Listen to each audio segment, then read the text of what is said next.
What if everything we know about our past is only a whisper? Beneath the noise of cities and beyond the thin veil of history, the earth keeps secrets. In ancient stone and shifting oceans, in layers of forgotten time, stories sleep. Welcome to a place where science meets silence, where speculation flows like water, and the dust of deep time might still hold echoes of civilizations we never knew. You're not just watching. You're wondering. You're drifting into the slow rhythm of Earth's memory. This is What If There Was a Civilization Before History Began? Calm your thoughts. The story is just beginning. What if the Earth is still forgetting us? What if the planet beneath us is not just a place we live, but a body that forgets? Not in anger, and not in cruelty, but in the quiet way that water forgets its ripples, or a dream fades before dawn. What if Earth once remembered more than we can imagine, and has slowly, softly, let it go? They say stone holds memory. That the strata beneath our feet keep time like pages in a book. But even books burn. Even pages blur. Even stone, in the end, returns to sand. What if the planet has its own kind of memory, more delicate than we thought, not written in words or artifacts, but in the subtler languages of temperature, pressure, and the lingering traces of things long gone? Perhaps it remembers in salt, in the salinity of the oceans, carrying whispers of ancient rain. Perhaps it remembers in carbon, embedded in layers of shale, where forests once stood tall and then fell, layer by layer, until all that remained was the signature of their breath. And maybe, just maybe, it forgets in silence. Not the loud silence of absence, but the slow, creeping kind, the silence that moves in when something has been gone too long to be spoken of. A forgetting that feels like dust collecting in corners, or the way the wind doesn't carry certain sounds anymore. We think we know the past. We point to bones, to broken tools, to rings in the ice. We draw timelines. We tell stories. But these are only the pieces that stayed loud enough to survive. What if there were others, quieter, softer, that dissolved before we even thought to look? Entire histories never carved in stone. Whole cultures never built in brick. Civilizations made of things the earth does not know how to preserve. Not because they were primitive, but because they chose other ways of being. Ephemeral ways. Fluid, biodegradable, untraceable. A people who lived in resonance with the planet and left it with no scars. A people whose memory was never meant to last. Is it possible the Earth has lived with us more than once? Could we be only the most recent idea of civilization it has carried? Could there have been others ideas that bloomed, then faded, and were buried not in catastrophe, but in time? Erosion doesn't shout. It whispers. And over millennia, it reshapes everything, bones, buildings, even boundaries between what is known and what is possible. Lava flows, glaciers grind, oceans rise, and the land forgets where its edges used to be. And in that forgetting, it leaves no room for monuments. Only minerals. Only traces. Only isotopes that don't quite fit the story we're telling. Maybe that's why some questions won't leave us. Why the stories of Atlantis and other sunken worlds still echo through myth, despite no proof. Why ancient maps seem to remember places we can no longer find. Why, beneath deserts and seas, we sometimes find formations that don't belong, symmetries too precise, alignments too intentional.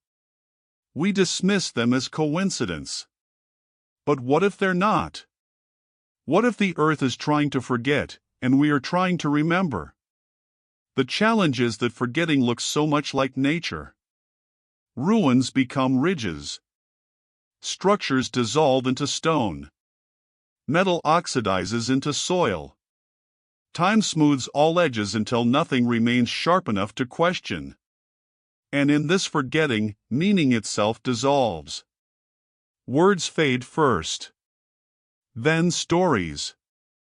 Then even the memory of what memory was for. And all that's left is the land, silent and soft, its past buried deeper than our science can reach. Maybe Earth doesn't forget like we do. Maybe it forgets like a tide, washing things away slowly, carrying them far, then returning with something new. Not a blankness, but a cycle. A rhythm. A loss that becomes part of the next beginning. And yet, if this much can be lost, what else might we have forgotten? Buried beneath the breath of time.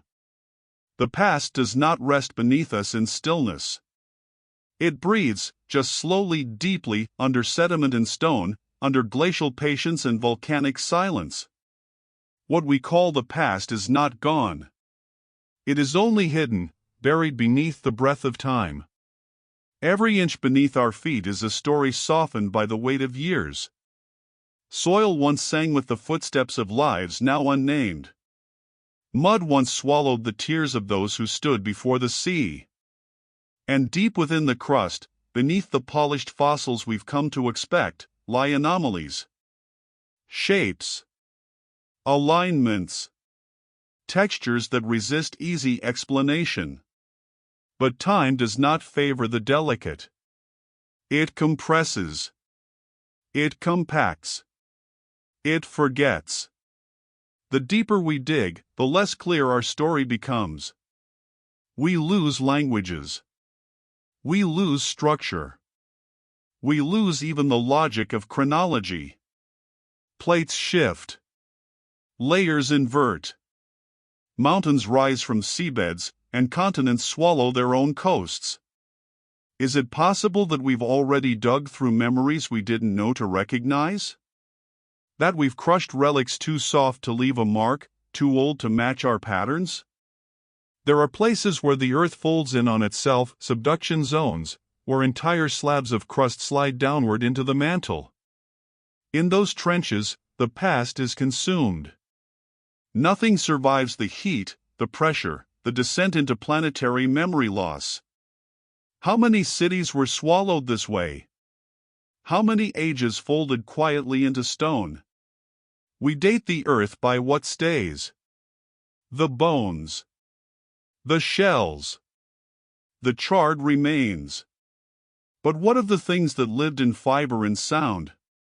In ritual and breath? A civilization made of ephemeral architecture, of biodegradable culture, could it ever be seen again? Maybe they lived in forests, not buildings. Maybe their archives were oral, not etched. Maybe their science was carved into the migration of birds, or the frequencies of whale song, now lost to warming oceans and shifting poles. And perhaps, in their final days, they knew they would be forgotten. Not because they failed, but because that was their design. And still, we build.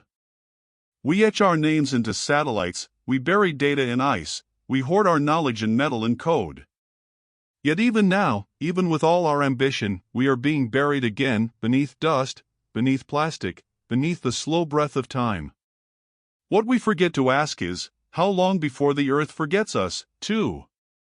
And if the land can swallow 1,000,000 years in silence, how many stories have already slipped beneath it? The dust that used to. The dust that used to think. There is dust in everything now, on windowsills, in bones, in the air we breathe. But what if some of that dust once thought? Once wondered, once built, once stood beneath stars and questioned their meaning? Dust is what remains after memory breaks down. After structure surrenders to time. After matter forgets how it used to hold itself together. It is what's left after language is lost, after architecture falls, after maps are no longer needed. We don't often think of dust as sacred. But perhaps we should. Because in every grain, there may be fragments of something that once imagined itself permanent. Bricks dissolved into sand. Eyes returned to soil. Circuits ground into oxide, scattered in wind. Could it be that the very soil beneath our nails carries remnants of lost mines? We say that dust is lifeless. But it moves. It floats. It settles. It remembers routes through wind, across oceans, over mountains. It buries and unburies. It travels farther than any traveler. Perhaps, in some strange way, it also carries memory. And maybe, just maybe, some particles remember being part of a greater thought. Fossils don't always form. Bones can be too soft. Environments too acidic. Time too greedy. If an intelligent species never made stone tools, never carved its name into cliffs, never left monuments tall enough to compete with erosion, what would remain? Only dust. Dust that thinks. Is it possible that beneath the agricultural soil, beneath the layers we measure in carbon and pollen, lies a deeper dust? A dust that doesn't match the record?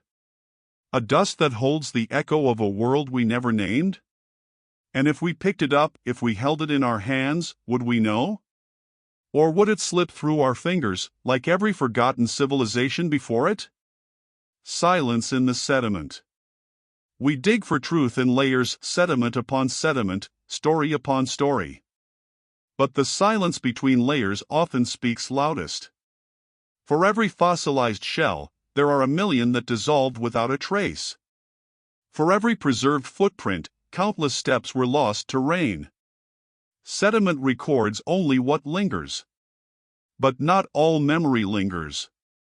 Some is soft. Fragile. Some was never meant to be held.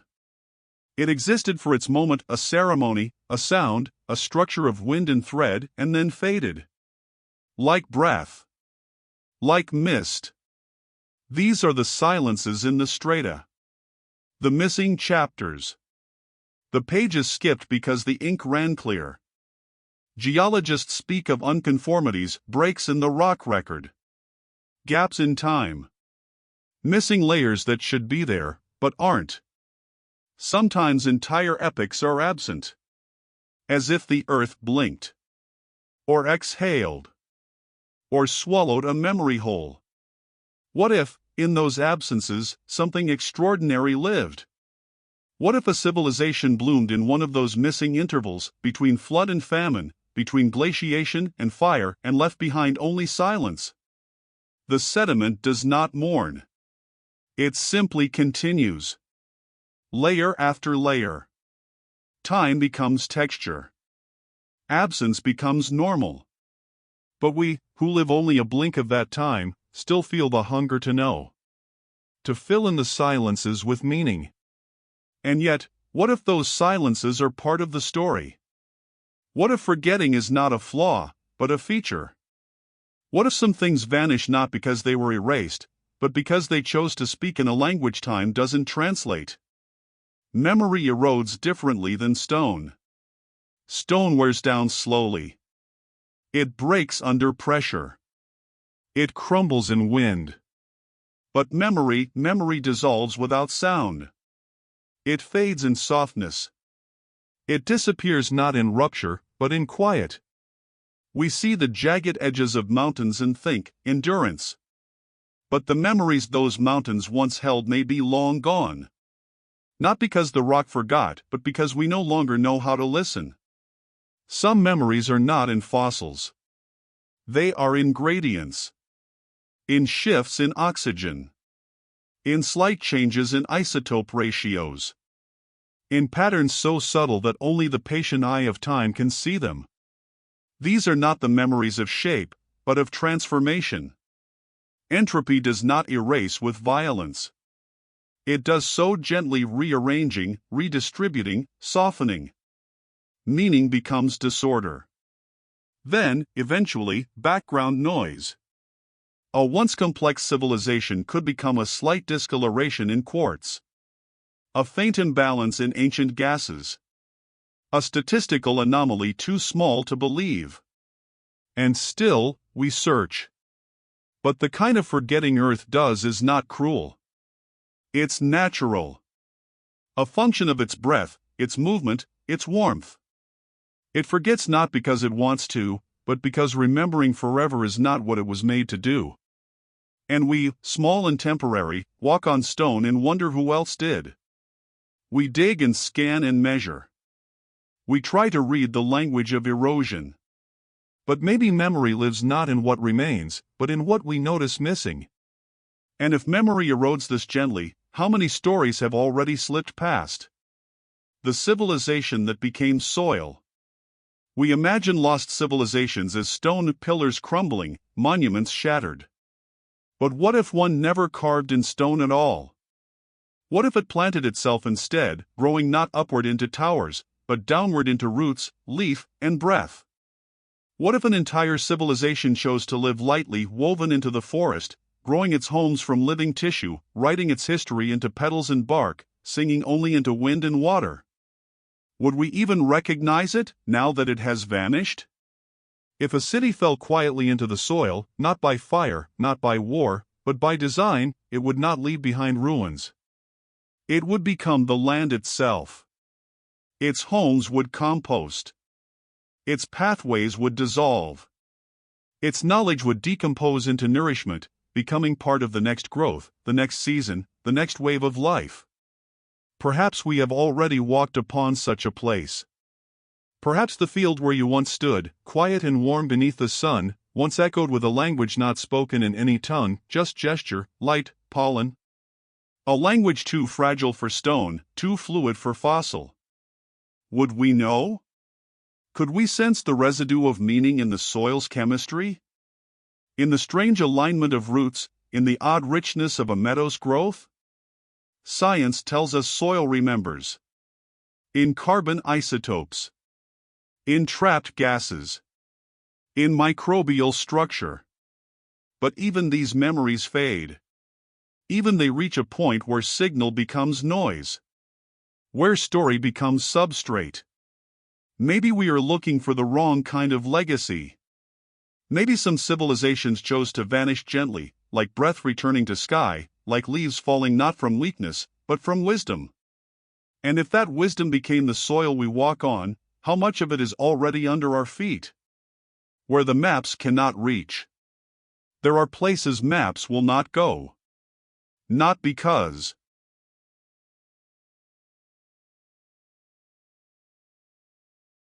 The bones that were never bones. Fossils shape our story of the past. But they are selective storytellers. They favor bone over breath. Shell over flesh. Calcium over fiber. What if the most important lives were made of softer stuff, never meant to last? What if the past held creatures of thought, not skeleton? Cultures of neural net and skin, of fluid systems and light-responsive membranes? Soft bodies decay too quickly. They melt into the earth long before fossilization can hold them. Even in ideal conditions, most life leaves no trace.